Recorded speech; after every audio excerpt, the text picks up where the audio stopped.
Okay, part 5 ng ating restoration dito kay Pajim, ang ating Lancer box type na nire-restore. Project car natin, part 5, nilabas na natin. Pagdating sa brakes, hindi na siya yung sobrang tigas na walang kagat. So may kagat na, medyo hindi lang maganda yung apak sa preno. Hindi tayo nagpalit ng brake master, ng brake booster, yan pa rin yun. Brake master, nagpalit na tayo. Pang L300, sumukat naman. So brake booster yung ating papalitan this time. Kasi ito, nung makuha natin, basa na yung loob niya ng brake fluid, basang-basa na ng loob. Trinay ko lang i-drain, tapos isalpak ulit. Kasi nga, nakita ko yung mga piston, tsaka yung wheel cylinder, puro stock up. Baka kako gumanda. Yung pala, wala. Bigay na rin yung ating brake booster. O yung hydrovac kung tawagin. Brake master is pang L300. Sumukat naman siya.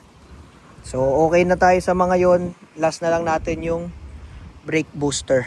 Sa carburetor, nakapagkabit na rin tayo ng sarili natin.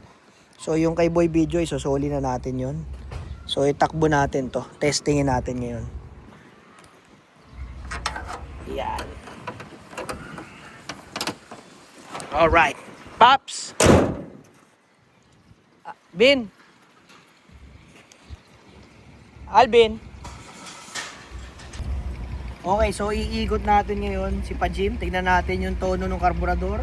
Kung papalya, susubsob, at kung ano pa man. Yung preno, alam ko na kondisyon niya. Konting-konti na lang. Brake booster na lang ang kulang.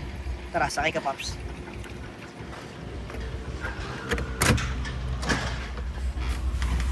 Alright. So, dito lang tayo sa subdivision. Seatbelt pa rin tayo, syempre. Yan. Pero, start tayo. Uy, one click. So nakikita ko, makita mo to, Paps, may ilaw. Oil pressure switch. Ibig sabihin yan, hindi gumagana ng matino yung sending unit. Kasi nagpalit na kami ng oil dito. Puno naman yung level, pero umiilaw pa rin. Pag nire-rev, nawawala. So, hindi yun sa may oil level, oil pressure. Mahina yung sending unit na yun, papalitan natin siya. So tara, testing tayo. Oh, suabing suabe. Oh, ayos din. Ingot lang tayo. Oy, speedometer working ha. Ayos. Sarap itakbo. Yung suspension, sakto lang, hindi sobrang tagtag, hindi rin sobrang lambot, alam mo yun. May nagbabibrate sa ilalim, palagay ko yung tambutso. Pero so far, walang palya yung karburador natin.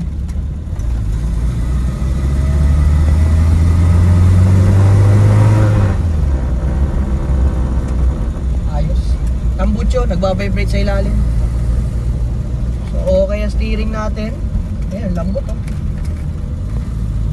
Diba? Maganda yung power steering niya.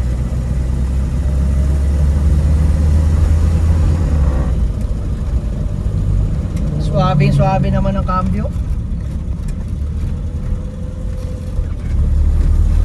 Smooth na smooth. 5 speed. Mas maganda yung kondisyon niya ngayon kaysa nung inuwi natin siya.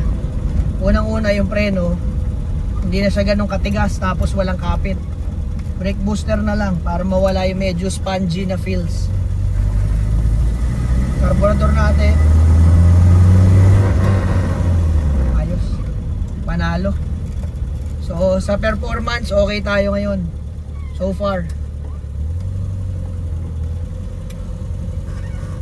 So natin dito ngayon, perfectin natin yung sa brakes para hindi tayo mangawit. Medyo may konting tigas lang kasi, konting-konti, parang medyo spongy yung pakiramdam.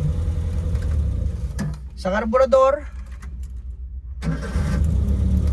ayos na tayo. Yung lagitik nito, hindi ko alam kung totoo yung nagbulong sa akin, medyo naka-wild cams daw to. So hindi ko alam gaano ka-wild yun, mga kaibigan. Pero ang isang good news, gumagana yung map light natin. Hela. Pag magbabasa kayo ng mapa, halimbawa, hindi pa kasi uso ang maps dati. Tinatanong din ni Pops Alvin, ano yan, Doc? Ay, kung map light yan. kung may mapa ka dati, hindi yan yung Google Maps ka, hindi. Mapa, literal. Ito yung ilaw mo. Tututok mo yan. Di ba? Ito, Paps, alam mo ba kung ano to? Hindi rin, Dok. Nakita ko rin niya kanina. Ito yan, Paps. Addict sa musika. Yun, oh. Ballroom Cha-Cha ni Willie Garte. Yan ang mga kasama rito. Ito yan, Paps. Lagayan yan ito. Yun, oh. Kung may CD changer dati, ito naman, lagayan ng cassette tape. Diba? Marami yan, oh. So, hindi ka na magtatago kung saan-saan ng cassette. Nakahilera na dyan yung mga bala mo. Tapos, sasalpak mo hindi ito yan. Eh, may laman pa eh. Yun, oh. Wah! Gaganyan mo yan, oh. Classic yan, mamen. Oh. Yun, oh. Aba naman. Alam mo na, para sa niya, Paps. Okay ba? Opo. Tsaka pag maglulumang kotse ka, lagi kang magbabaon ng mga ganito. Contact point, condenser. So, ito yung mga, wala din tong warning. Pag bumigay talaga to, aabutin ka talaga. So, magbaon ka lang, napakadali lang ikabit, 2 tornilyo lang. Diba? Kahit saan ka abutin, walang sensor na masisira, puro mechanical parts lang, kayang-kaya mo ikabit sa daan. May dala rin nga dito ano si Kuya Jim, oh. Fuel filter. Oh, di ba? So wala pa 100 piso, pwede ka nito iligtas sa towing. Pag ito ay nagbara, di ba? Altan mo lang habang nasa daan ka. May clam dito, may clam dito. Hugot, salpak. Andar ka na ulit. Ganyan kasaya mag old school. Matututo ka talaga magmekaniko kahit hindi mo gusto. Unang-una, magastos pag lagi ka nagpapagawa sa mekaniko. Pangalawa, pag tiniri ka sa alanganin, wala kang magagawa. Kaya mahalaga matuto ka talaga. Isa pa. Aray ko. Ano, Paps, masasabi mo? Ayos. Ayos. Opo. Pwede na pang norte to. Pwede, kaya. Kaya. Ayos. Aircon naman susunod. So cleaning muna tayo. 1 click na tayo. So cambio, wala tayong problema sa clutch system. Brake system, sobrang konti na lang. Busina meron, ilaw meron. Gauges working. Yung oil pressure light, syempre ayusin natin yan para talagang accurate. Pag talagang mahina yung oil pressure, tsaka lang siya iilaw or pag kulang yung level ng langis. Yan. So brake system, napapansin ko na lang sobrang lapit na natin ditong mai-travel to. Brake system, konting-konti na lang. Aircon system, cooling system, okay naman to kasi matagal ko na itong pinapa-start. Pauwi, simula dun sa bahay na pinanggalingan hanggang dito sa amin, di naman umaangat-angat ng todo yung temperature. So okay tayo dun. At nakakulant din naman ito ng Preston. So yeah, interior, konting himas sa exterior, pang ilalim walang kalampag. So okay na tayo sa suspension parts. So konti na lang, mache-checkan ko na lahat ito sa aking checklist. Yung mga gusto magpa-PMS, punta lang kayo sa page natin, Easy Works Garage Auto Shop. Kung yung mga luma nga na pagtsatsagaan natin, yan pang kotse nyo na medyo bago-bago, di ba? Di natin susukuan yan. O yun lang mga kaibigan, thank you so much. Sharing is caring. Abangan nyo sa part 6 kung ano yung mga next update natin dito. Pati sa ating YouTube channel. Bye bye!